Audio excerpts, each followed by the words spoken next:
Dans cette vidéo, on s'intéresse à un exercice d'application du cours d'électrostatique sur les propriétés topographiques du champ électrique où on a défini les lignes de champ, les équipotentiels. Donc on nous donne une carte de champ d'une distribution de charge inconnue et on nous pose un certain nombre de questions. Donc avant de regarder la correction, n'oubliez pas de mettre la vidéo sur pause et de chercher l'exercice. Et seulement ensuite, pour que la vidéo soit profitable, vous vérifiez ce que vous avez fait.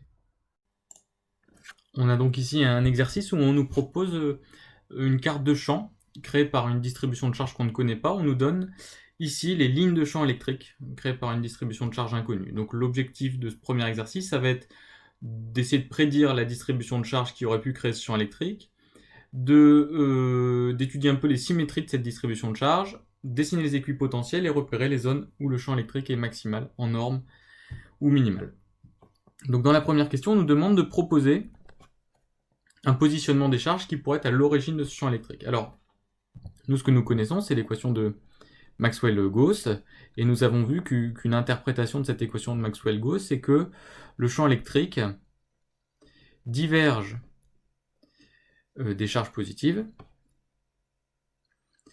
pour converger vers les charges négatives. Et bien juste en analysant la carte de champ, on voit qu'ici, les lignes de champ de E semblent diverger de ce point-là pour converger vers ce point-là. Donc il y a fort à parier qu'ici, nous ayons une charge positive et qu'ici, nous ayons une charge négative. Donc voilà déjà un positionnement des charges qui pourrait créer ce champ électrique. Alors on va essayer d'aller un petit peu plus loin en analysant les symétries de la distribution de charge. Si on s'intéresse un petit peu aux symétries ou aux invariances de la carte de champ qui est représentée, donc ça c'est au niveau de la question 2, on s'aperçoit qu'ici, on a un plan d'antisymétrie des lignes de courant, des lignes de champ 2, puisque vous voyez que les lignes de champ sont orientées comme ça, et vous voyez qu'on a bien une symétrie par rapport à ce plan avec un changement de signe. Donc le plan dessiné en pointillé est un plan d'antisymétrie de E, et ce serait compatible avec les deux charges proposées plus et moins qui sont mises ici, puisque ce plan serait aussi un plan d'antisymétrie de la distribution de charge. Donc ça veut même dire, si ce plan est un plan d'antisymétrie de la distribution de charge, qu'il y a fort à parier, au vu de la carte de champ qui est proposée, que les deux charges ici, non seulement sont de signes opposés, mais sont égales en valeur absolue. C'est-à-dire qu'on aurait la même charge à gauche et à droite, plus Q et moins Q. Comme ça, on aurait bien le plan dessiné en pointillé qui serait un plan d'antisymétrie de la distribution de charge. Alors, d'autres plans intéressants, eh bien, un autre plan intéressant, c'est celui-là, le plan horizontal qui passe par les deux charges. Et ce plan, lui, on remarque que si on s'intéresse par exemple à cette ligne de champ ici et ces lignes de champ ici, on voit qu'elles sont parfaitement symétriques par rapport à ce plan. Donc là, on a bien un plan de symétrie du champ électrique, et c'est aussi, au vu de la distribution de charge que nous avons proposé, un plan de symétrie de la distribution de charge. Donc les symétries de la distribution de charge se retrouvent bien dans le champ électrique, et donc ça c'est pour la question 2, conforme aux règles de symétrie. Dans la question 3, on nous demande de dessiner les équipotentiels. Alors, ce que nous savons, c'est que les équipotentiels, nous l'avons démontré en cours, coupent perpendiculairement les lignes de champ électrique.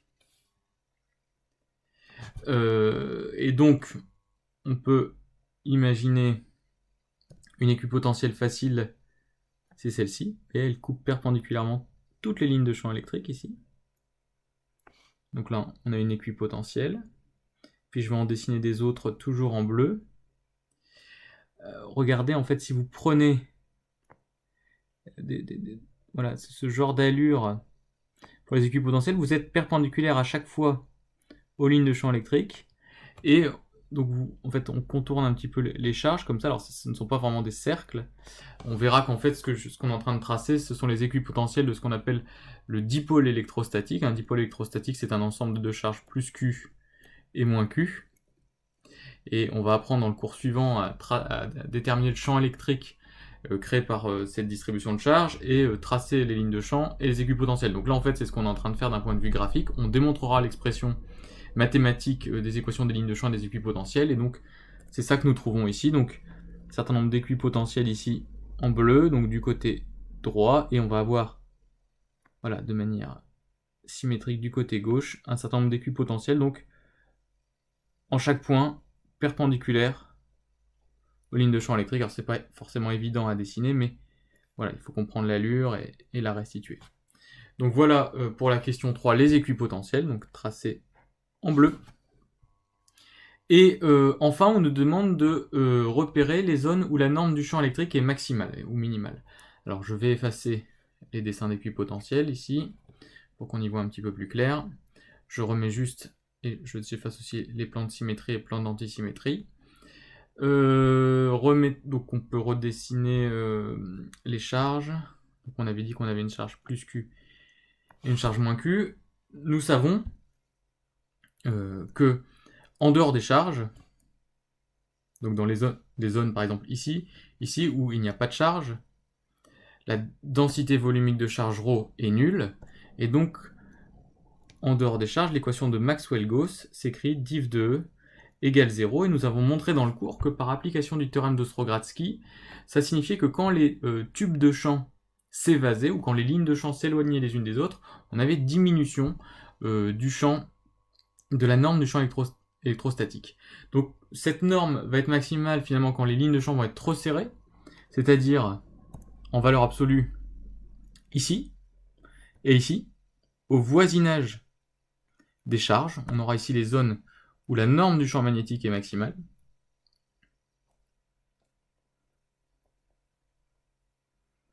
Et à contrario, quand les lignes de champ vont commencer à s'éloigner fortement les unes des autres, donc par exemple on va colorier en bleu, vous voyez par ici, là on voit que les lignes de champ s'évasent beaucoup, ici également, et bien là on sera sur des zones où le champ électrique sera minimal. Donc vous voyez, rien qu'avec la représentation des lignes de champ créées par de champ électrique créées par une distribution de charge, on est capable d'avoir beaucoup d'informations sur les charges, sur la norme du champ électrique, sur les équipotentiels. Donc c'est vraiment une représentation intéressante qui nous permet de mieux appréhender le champ électrique créé par une distribution.